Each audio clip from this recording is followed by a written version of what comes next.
The dark forest outside Seattle was usually quiet at midnight, but tonight was different.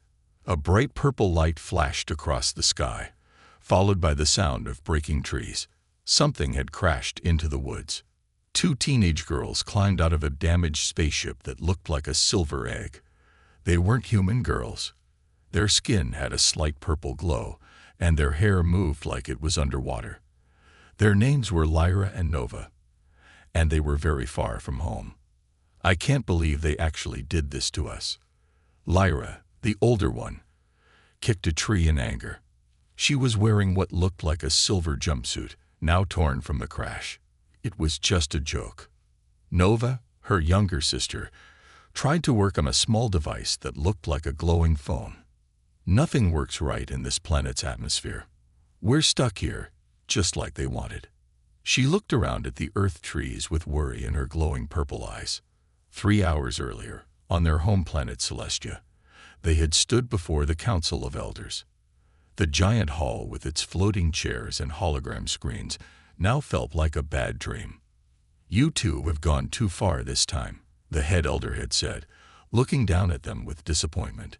"Using advanced technology to make all the government buildings float upside down. Do you understand how dangerous that was?" "But nobody got hurt," Lyra had argued. "We just wanted to make people laugh." The head elder shook his head. "You used restricted technology for a childish prank. You need to learn that actions have consequences. As punishment, you will spend 1 Earth year on the primitive planet Earth. Maybe living among less advanced beings will teach you to appreciate the responsibilities that come with our technology." Now here they were, crashed on Earth, because their ship's controls had stopped working as soon as they entered the atmosphere. Their advanced suits couldn't regulate their temperature properly, and their communication devices couldn't reach home. "This is horrible," Lyra complained, trying to fix her hair which kept floating up despite Earth's gravity. "Humans are so backward that they still use wheels on their vehicles. They haven't even discovered space folding yet." Nova wasn't listening to her sister's complaints. She was looking at some small lights moving through the trees. "Lyra," she whispered, "I think those are humans coming this way. We need to hide the ship." They pressed buttons on their wrist devices, and a camouflage field covered their ship, making it look like a pile of fallen trees. But their own appearance was a bigger problem. They still glowed slightly in the dark. "Quick, turn down your bioluminescence," Lyra whispered. Both girls concentrated, and their purple glow dimmed until they looked more human-like in the darkness. It was one of the few abilities that still worked on Earth. The lights were getting closer, and now they could hear voices. Human voices. "I'm telling you, bro, I saw something crash here," a young male voice said. "It was probably just a meteor," another voice answered. "But fine, let's check it out." Lyra and Nova looked at each other in panic. They hadn't expected to meet humans so soon. Their punishment had just started, and they were already in trouble. "What do we do?" Nova asked, her voice shaking. "The council said we can't let humans know we're aliens, but our clothes look weird, and we don't know how to act human." Just stay quiet and follow my lead," Lyra whispered back. But even she didn't sound confident. They were supposed to be from the most advanced civilization in the galaxy, but right now, they felt like scared kids. The human voices were very close now. Flashlight beams swept through the trees, getting nearer to their hiding spot. Nova grabbed her sister's hand, squeezing it tight. Through the trees, they could see 2 figures approaching. The girls pressed themselves against their hidden ship, hearts beating fast. Everything they knew about humans came from their planet's old research files. Humans were supposed to be primitive and dangerous, but now they would find out the truth for themselves. The flashlight beams were about to reach them. There was nowhere left to hide. This was definitely not how they had planned to spend their year of punishment. And this was only the beginning. The flashlight beams finally found Lyra and Nova. The 2 aliens froze, expecting the worst. But what they saw surprised them.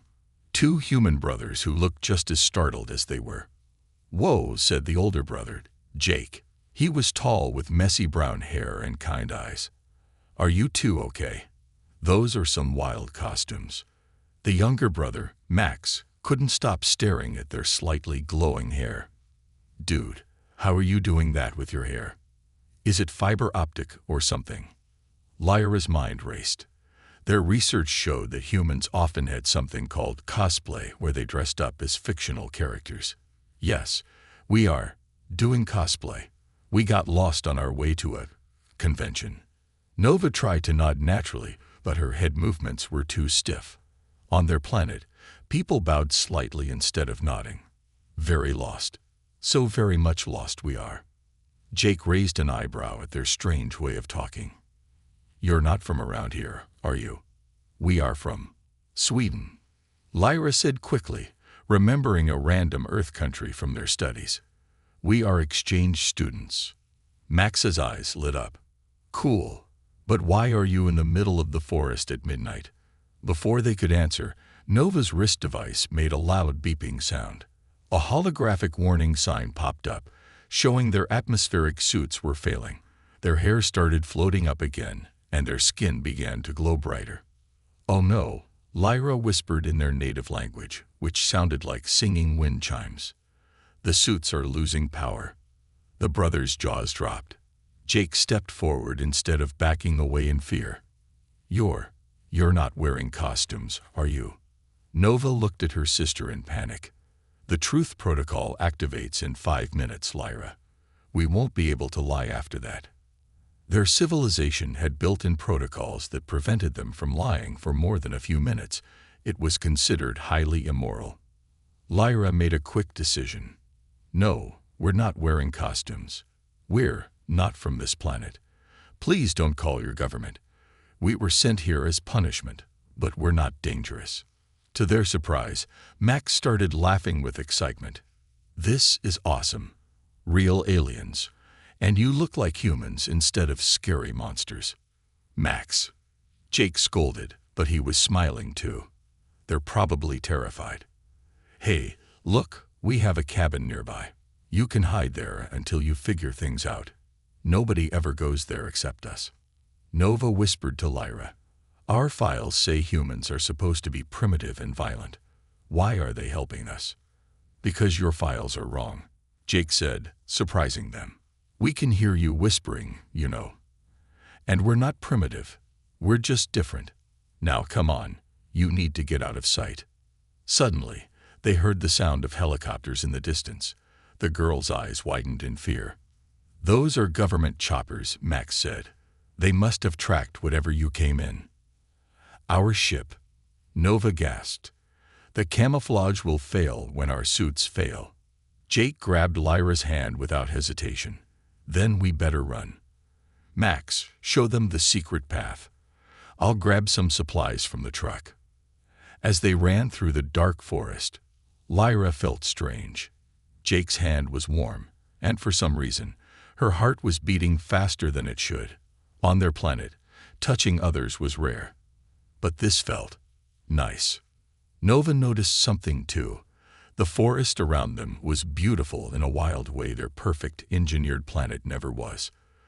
The trees weren't in straight lines, the ground was messy with leaves, and somewhere an owl hooted. It felt alive. They reached an old cabin just as their suits failed completely. Their hair floated freely now, their skin glowed like moonlight, and their eyes shimmered with galaxy-like patterns. "You look beautiful," Jake said to Lyra, then blushed. "I mean, the alien features are beautiful. Scientifically interesting." Max rolled his eyes at his brother. "Smooth, Jake. Real smooth." Before anyone could say more, they heard the helicopters getting closer. The brothers quickly led them inside the cabin. But as Jake closed the door, they all noticed something worrying. Nova's wrist device was blinking red. "What's wrong?" Max asked. Nova's voice trembled. "It's sending an automated signal to our home planet. If they track it." "Then Earth just got its first official alien signal," Jake finished. "And it's coming from our family cabin." The helicopters were getting closer, and now they could see bright lights sweeping the forest. Their peaceful first contact was about to become a lot more complicated. And somewhere in space, on a planet called Celestia, the Council of Elders was receiving an unexpected message about their two young troublemakers. A week had passed since the aliens moved into the cabin. Lyra and Nova were learning about Earth, but not always in ways they expected. "No, you can't just download Earth languages into your brain," Jake explained one morning, trying not to laugh as Lyra held her tablet against her forehead. "We learn things by practicing." "But that's so slow," Lyra complained. She was wearing borrowed human clothes, jeans and a sweater that belonged to Jake's sister away at college. "On Celestia, we just sync with the knowledge clouds." Nova, meanwhile, was sitting by the window, fascinated by something tiny. "Look, this small creature changed colors." She was watching a chameleon that lived near the cabin. "Our animals don't do that. Everything on Celestia is programmed." Max sat next to her, sharing his tablet. "That's called adaptation. Earth animals evolved these abilities over millions of years." "Evolved?" Nova's eyes sparkled with interest. "You mean they changed themselves, without any genetic engineers?" Their conversation was interrupted by the sound of vehicles approaching. Through the windows, they saw 3 black SUVs driving slowly down the forest road. "Government agents," Jake whispered. "They've been searching the area all week. Quick, hide your alien stuff." But something strange happened when Lyra tried to hide her alien devices. The technology started floating and spinning in the air. "Oh no," she gasped. "Our devices are responding to Earth's magnetic field changes. This happens every 7 Earth rotations." Objects started flying around the room. Their tablets, communication devices, and even parts of their damaged suits. It looked like a tornado of alien technology. "Duck!" Max yelled as a flying device nearly hit his head. Jake grabbed Lyra's hand. "Can't you turn them off?" "We can't," Nova explained, dodging a floating tablet. "Our technology is semi-sentient. It's having a panic attack." Outside, the SUVs stopped. They could hear car doors opening. Thinking quickly, Jake pulled out his phone and started playing loud music. "If they hear anything, they'll think we're just having a party." But then Nova noticed something even more worrying. The chameleon she'd been watching had crawled into the cabin, and it was changing colors rapidly in response to the alien technology. "The magnetic waves are affecting Earth creatures," she realized. "We have to contain them." Lyra remembered something from their science classes. "Nova, remember the containment bubble we used for the floating buildings prank?" Nova's eyes widened. "But we got in trouble for using that." Better than exposing aliens to Earth, the sisters joined hands and started singing in their wind chime language. The purple bubble formed around all their floating technology, containing the magnetic waves. Just then, someone knocked on the door. "Coming," Jake called out, trying to sound casual. He pointed to the back room, and the girls ran to hide, taking their bubble of floating technology with them. Max opened the door to find 2 agents in black suits. "Good morning," said the female agent. "We're investigating some unusual magnetic readings in this area. Mind if we look around?" "Oh, that's probably my science project," Max said quickly. "I'm building a huge electromagnet for the school fair." "Right, Jake?" Jake nodded, trying to look innocent. "Yeah, he's been messing with magnets all week. Mom says he's gonna break all our computers." In the back room, Lyra and Nova held their breath. Their technology was still floating in the purple bubble, but now something else was happening. The chameleon had followed them, and it was starting to glow with the same purple light as their skin. "Please don't start floating," Nova whispered to the little reptile. "Please don't start floating." The agents walked through the cabin, looking suspicious.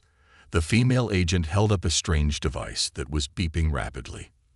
"Your electromagnet is producing some very unusual frequencies," she said, "like nothing we've ever seen before." "I'm very creative," Max said proudly.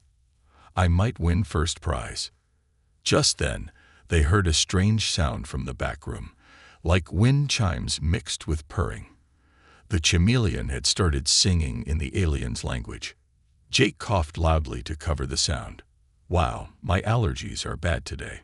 The male agent stepped toward the back room. "Mind if we check in there?" "It's super messy," Jake said quickly. "Just my sister's old bedroom. She's away at college." The agent reached for the door handle, and the girls held each other tight. The chameleon kept singing, now glowing brighter. But before the agent could open the door, all their devices suddenly went crazy. Their phones, radios, and scanning equipment started beeping and sparking. "Electromagnetic pulse." The female agent shouted. "Everyone out. This could be dangerous." The agents rushed out of the cabin, their equipment going haywire. Through the window, the teenagers watched them jump into their SUVs and drive away quickly. When the coast was clear, Jake and Max ran to the back room. They found Lyra and Nova sitting on the floor, surrounded by their now calm technology, with a glowing purple chameleon doing backflips in the air between them. Nova said sheepishly, "I think we accidentally gave Earth its first alien pet." The chameleon landed on her shoulder and sang a happy tune in their language. "Great," Lyra sighed. "Now we have to hide a floating, singing chameleon too. The council is going to extend our punishment forever." But Jake was smiling. "Actually, this could be perfect. If anyone sees anything strange, we'll just blame it all on Max's science project." Speaking of strange, Max pointed at the chameleon. "Why is it writing mathematical equations in the air with its tail?" They all looked up to see the lizard using its glowing tail to write complex alien formulas in the air. "Oh no," Nova groaned. "We didn't just give it our abilities. We gave it our knowledge too. It's trying to solve faster-than-light travel equations." The chameleon nodded proudly and started on a new equation. "Well," Jake said, putting his arm around Lyra, "at least life on Earth isn't boring, right?" Lyra blushed purple, her hair floating slightly. "No, it's definitely not boring." Outside the cabin, their ship's camouflage flickered briefly, noticed by a security camera on one of the departing SUVs. In a secret government facility, a computer began analyzing the footage.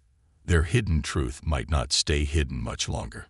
The floating mathematical chameleon, now named Einstein by Max, wasn't their only problem anymore. After 2 weeks on Earth, both alien girls were experiencing strange new things. Lyra stood in front of the cabin's old mirror, staring at her hair in confusion. Instead of its usual purple glow, it was changing colors based on her emotions. Pink when she thought about Jake, blue when she was sad about home. "This never happened on Celestia," she told Nova, who was sitting outside talking to flowers. That was a new habit too. Her sister had discovered she could hear Earth plants' thoughts. "The daisies say it's because Earth's magnetic field is changing our biology," Nova explained, gently touching a flower. "They're very wise, actually.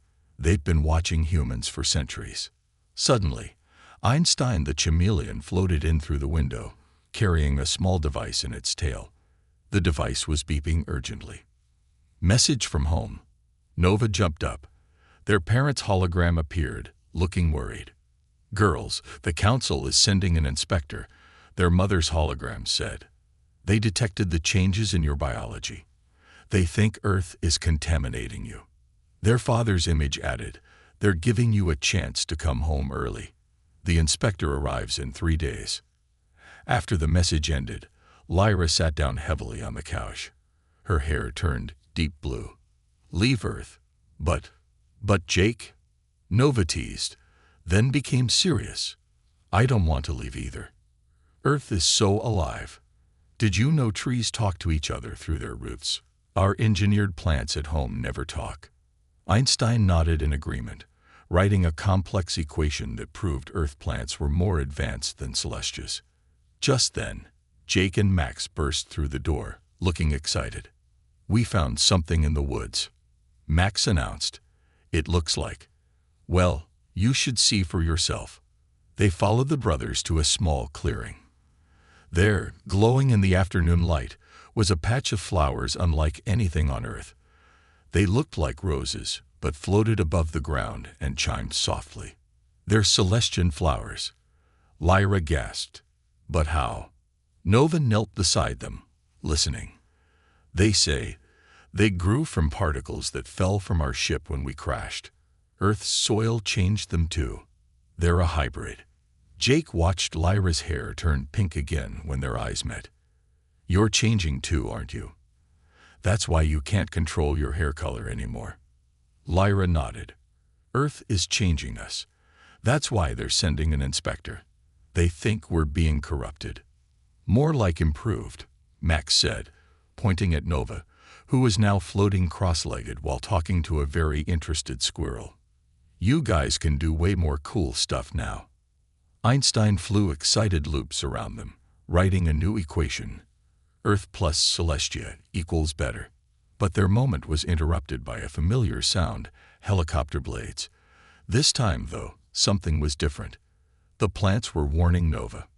"They say the humans have new equipment," she reported nervously. "They can detect our biological changes now." Jake grabbed Lyra's hand without thinking. This time, something amazing happened. They both started to glow with a soft golden light. "What's happening?" Jake asked, amazed but not letting go. Einstein wrote frantically in the air. "Human-alien emotional bond creating new energy signature." "Oh great," Max groaned. "Now you two are literally glowing with love. Real subtle, guys." Suddenly, their ship's cloaking device failed completely. In the distance, they heard excited shouts from the government teams. "They found it," Nova cried. "Our ship."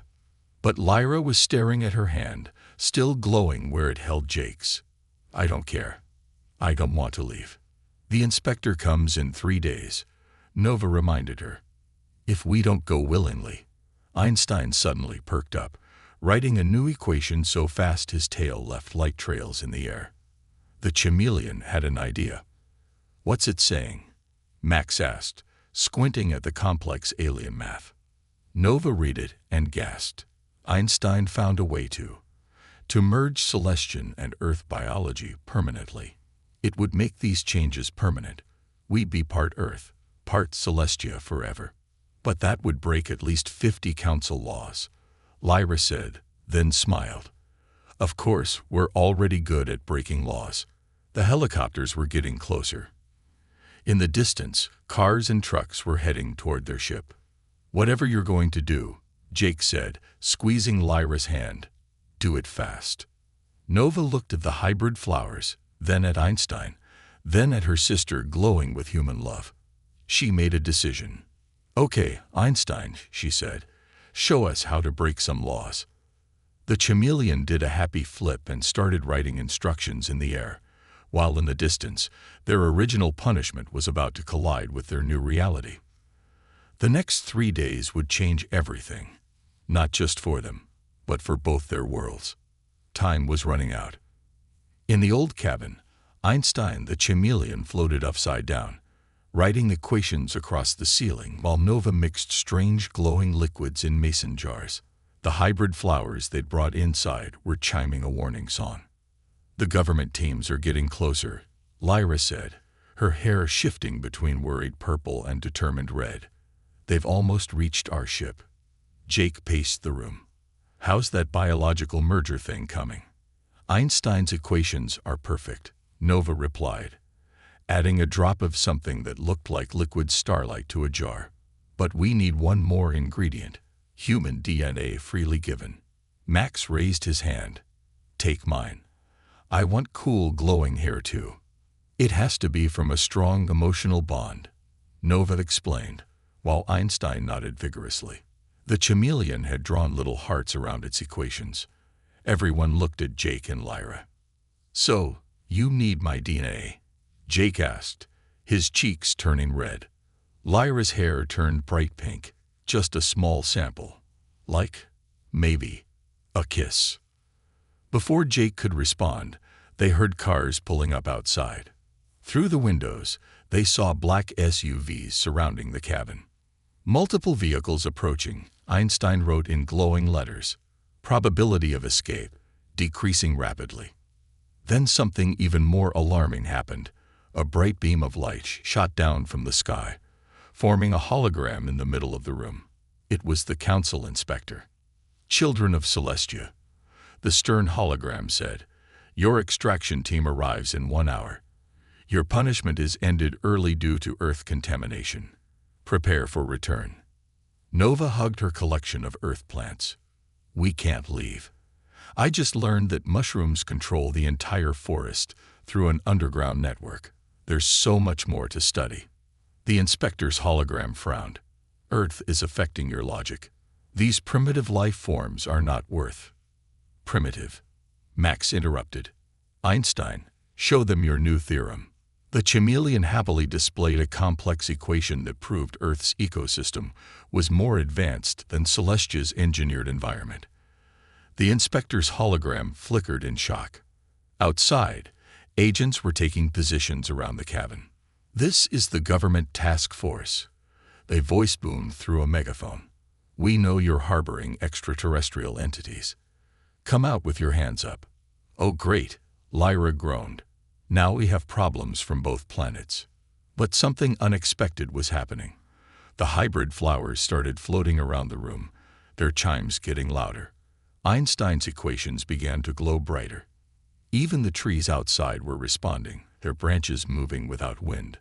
"The Earth itself is trying to help us," Nova whispered in awe. "The whole ecosystem is working together." The inspector's hologram was recording everything with growing interest. "This is unprecedented. The level of planetary consciousness here." Jake looked at Lyra. "Whatever we're going to do, it has to be now." Lyra nodded. Her hair swirled with all the colors of emotion: fear, love, determination. "Inspector, before you decide anything, watch this." She turned to Jake and kissed him. The moment their lips met, something extraordinary happened. A wave of golden light burst from them, spreading through the cabin and beyond. The hybrid flowers burst into song. Einstein's equations rearranged themselves into a perfect circle, and Nova's mason jars of alien chemicals began to sparkle. Outside, all the agents' equipment stopped working. The trees swayed with an unknown energy. Even the inspector's hologram seemed affected. But the most amazing change was happening to Lyra and Nova. Their alien biology was merging with Earth's energy, creating something entirely new. Their glow became softer, more natural, like moonlight through leaves. Their floating hair settled into graceful waves that shimmered with subtle colors. "The merger is stabilizing," Einstein wrote excitedly. "New DNA pattern, 50% Celestian, 50% Earth." The inspector's hologram was rapidly sending data back to the council. This could revolutionize our understanding of biological adaptation. The Earth's ecosystem is far more sophisticated than our studies showed." Nova looked at her hands, now gently shimmering like dew in sunlight. "We're not just aliens anymore. We're something new. And you're still in big trouble," the megaphone voice reminded them. The agents were preparing to breach the cabin. The inspector made a quick decision. Council emergency protocol activated. New classification. Earth is now designated as an advanced biological research site. All extraction orders are canceled. "Does that mean we can stay?" Lyra asked hopefully. "As research scientists, yes. Your new hybrid biology makes you perfect ambassadors between our worlds." Max pumped his fist in the air. Yes, science wins. But they weren't safe yet. The agents were at the door, and they had no idea about the inspector or the council's decision. "Don't worry," Nova said with a mysterious smile. "I asked the forest for help." Right on cue, every plant around the cabin began to glow with the same gentle light as the girls. The agents stepped back in shock as trees, flowers, and even the grass lit up like stars. Einstein wrote one last equation: Earth plus Celestia plus love equals magic. For once, even the logical council inspector couldn't argue with that math.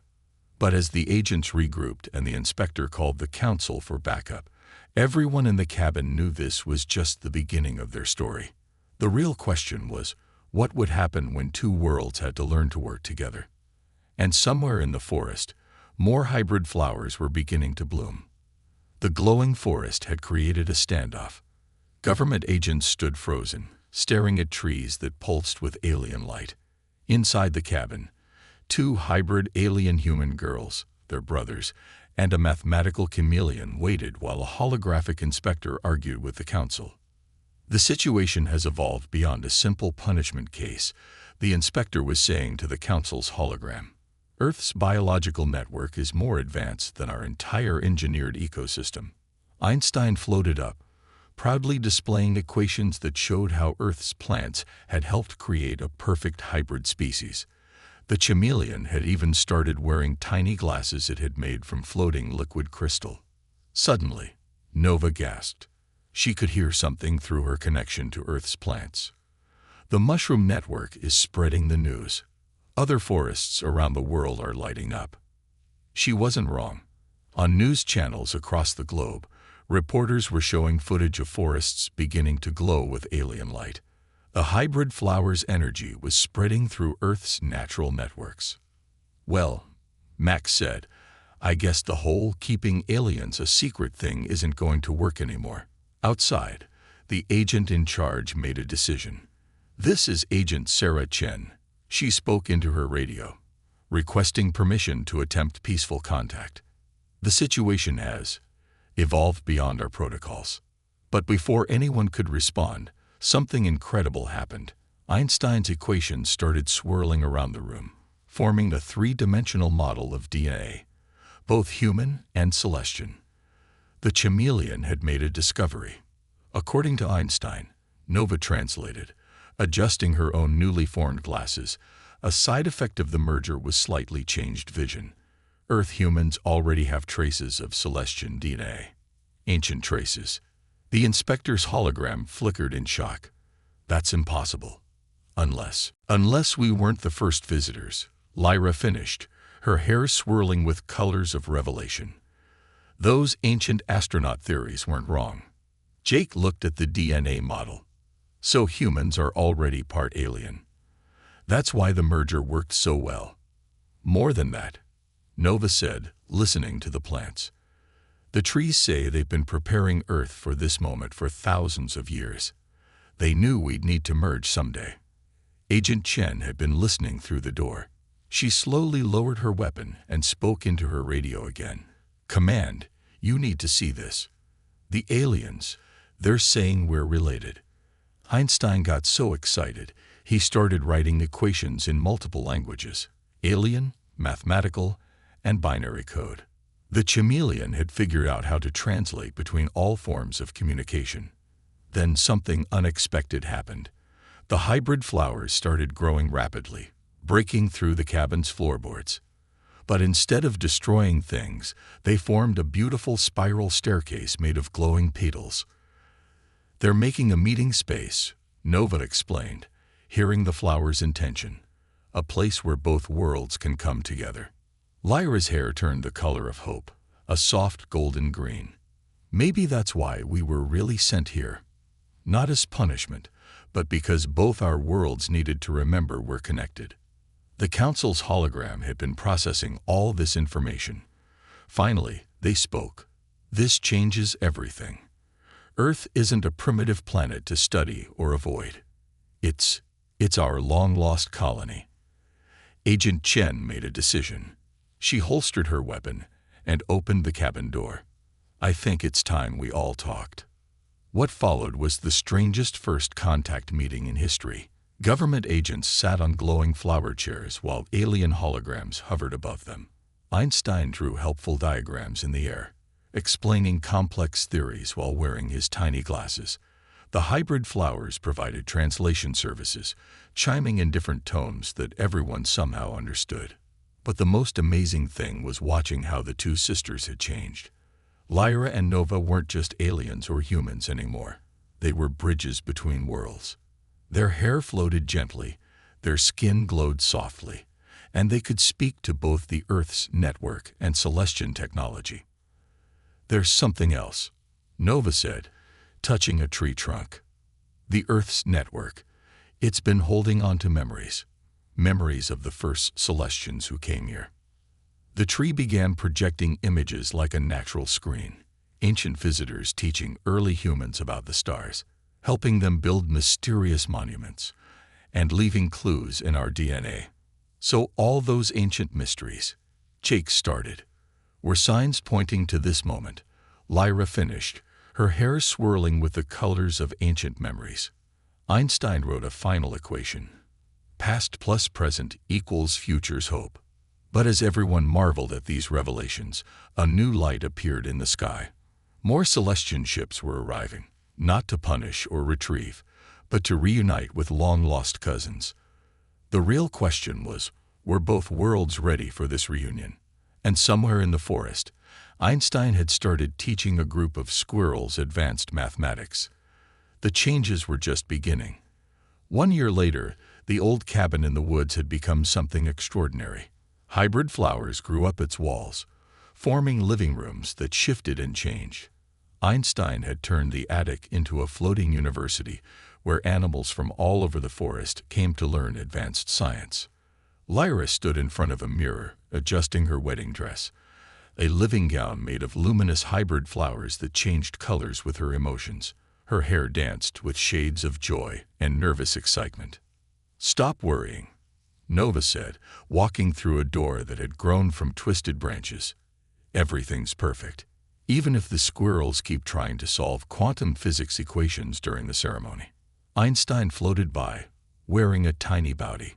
The chameleon was now Earth's leading expert in cross-species mathematics and had recently published a paper that unified Earth science with Celestian technology. A family of raccoons followed him, taking notes on floating leaves. Outside, the wedding venue was unlike anything either world had seen before. The forest had grown a natural cathedral of trees whose branches wove together to form graceful arches. Hybrid flowers provided floating seats that adjusted to both human and Celestian guests. The mushroom network transmitted the ceremony to glowing forests worldwide. "Dad's ship just entered the atmosphere," Nova reported, getting updates from a passing butterfly. Their parents had finally accepted Earth culture after discovering that unengineered butterflies could do complex calculations in 4 dimensions. Lyra's hair swirled with memories. "Remember when this all started as a punishment?" "Best punishment ever," Nova laughed, then paused as her plant communication abilities picked up something interesting. "Oh, the trees say they have a wedding gift for you and Jake." The oldest tree in the forest suddenly lit up, projecting images of all the Celestian human couples throughout history. There had been others like Lyra and Jake, keeping the connection between worlds alive through love. Einstein got so excited by this historical data that his equations started forming heart shapes in the air. A group of PhD candidate deer stopped their quantum gravity discussion to watch in fascination. As guests arrived, it was a scene from a dream. Human scientists chatted with Celestian engineers about combining their technologies. Government agents who once hunted them now helped coordinate between worlds. Agent Chen had even become Earth's first ambassador to Celestia, with Einstein as her translator. The mushroom network was broadcasting everything. In forests worldwide, trees lit up with celebration colors.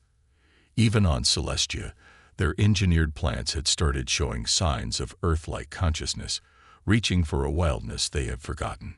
Jake waited at the altar, wearing a suit that subtly glowed. A gift from Celestian tailors who had discovered Earth fashion was far more interesting than their traditional light garments. Max stood beside him as best man, teaching some young Celestians about Earth's concept of pranks. When the ceremony began, both sides stood together.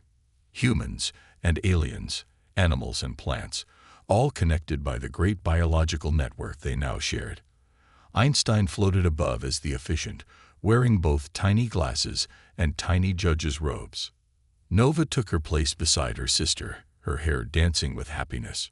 She had found her own path, becoming the first cross-world biological communications expert.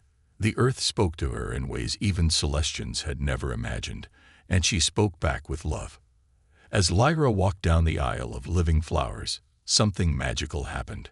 Every hybrid flower in the forest began to chime the ancient melody that had been hidden in Earth's memories, the song of the first Celestians who found love on Earth. Einstein wrote the final equation of the ceremony in shining letters above the couple. 2 worlds plus 2 hearts equals infinite possibilities. The mushroom network translated it into every language on Earth and Celestia. Jake and Lyra's kiss sent waves of golden light through the forest, just like their first kiss. But this time, it wasn't just about them. It was about everything their punishment had created, a bridge between worlds. A mathematical chameleon, teaching quantum physics to woodland creatures. Forests that glowed with ancient memories. 2 civilizations remembering they were never really separate. And a love that had been written in the stars and in their DNA all along. As they celebrated, Nova heard the trees whisper something new.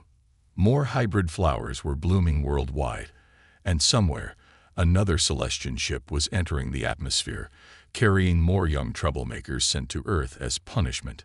Einstein's equations spelled out one last message. The story never ends. It just grows in new directions. And in the forest around them, a new generation of glowing squirrels began their first calculus lesson.